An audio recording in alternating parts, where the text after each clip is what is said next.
Our top story right now, though, is the damning testimony today from one of the few people who was in the room as Donald Trump's aides and fixers hatched the entire Ukraine plot. Bill Taylor was the top U.S. diplomat for Ukraine. He objected to any effort at extracting a bribe from Ukraine to help Donald Trump get reelected. And he did so at the time in writing in those now infamous texts saying it was, quote, crazy to condition security assistance on Donald Trump's political campaign efforts. So this scene today is certainly not what Donald Trump wanted to see. You're watching Mr. Taylor go through security and make his way through Capitol Hill to tell his story, to recount his evidence. He ultimately spent hours with lawmakers behind closed doors. And how did it land? Well, here's how one Democrat summed it up. In my 10 short months in Congress, it's not even noon, right? And this is my most disturbing day in Congress so far. Very troubling. Very troubling. Other accounts suggest that reaction was shared in the room. Other House Democrats said they recounted disturbing details that Mr. Taylor shared, that as he went through the methodical evidence and notes that he'd taken, it provoked sighs and gasps as he depicted the workings of an alleged criminal conspiracy at the highest levels of the Trump administration. So right now, before we bring in our experts, and as I mentioned, we have some great ones tonight, I want to walk through the key points that Taylor made, which have just come into our newsroom here in this past hour. One, he drew a direct line between Ukrainians doing this political favor for Trump in exchange for military aid. That was contingent on the bribe that Donald Trump was soliciting, forcing Ukraine to probe the DNC and the Bidens, and that he wanted a public declaration they would do it. Let's stop right there. That is key. You have someone who was inside this process saying the process was to extort a bribe from Ukraine. Now, Congress and prosecutors may ultimately decide if that evidence leads to a crime or a high crime. So that comes down the road. But what's new tonight is that there is an official on the record asserting it, which is significant. And in Mr. Taylor's 15-page opening statement, which has now just become public, he offers a peek into what he told that room of investigators on impeachment today. He lays out his background as a diplomat, how he came out of retirement at the request of Secretary Pompeo, only to get to Ukraine and find a, quote, weird combination of encouraging, confusing, and ultimately alarming circumstances. An irregular, informal channel of U.S. policymaking on Ukraine that turned on Mr. Giuliani.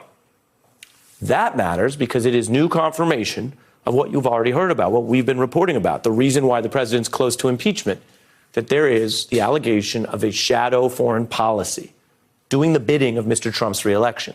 It's also a corroboration of what the whistleblower alleged, of what the White House call notes said, depicting Donald Trump assigning Giuliani to extort political favors from Ukraine. Giuliani, of course, is now under criminal investigation as well, and I have more on that later tonight. Now, here's another point you have to understand to see why today was so big. Taylor today has new details of incriminating evidence against Trump that he says, this ambassador, he personally heard an unidentified voice on the phone stating that Ukraine's aid would be held up at Trump's direction. More evidence of the plot. And then later he learned that a key official directly told the Ukrainian leaders the security assistance money would not come until their president committed to pursue the Biden probe Trump wanted. That's bad.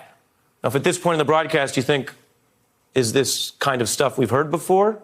The answer is yes, but a special kind of yes. This incriminating evidence is repetitive in the worst possible way for President Trump. This is the same damning plot. Money for Biden probe, repeated by different people at different times, which Taylor says ultimately made him, quote, very concerned. So concerned, he sent the text that we all know about in the whole debate that everyone's been having about what it means when someone says don't condition aid on re-election favors.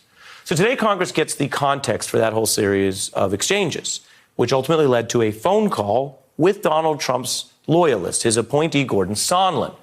And here's what Taylor told the Congress today. Quote, during that phone call, Ambassador Sondland said Trump told him he wants Zelensky, the Ukrainian leader, to state publicly Ukraine will investigate Burisma and alleged Ukrainian interference in 2016.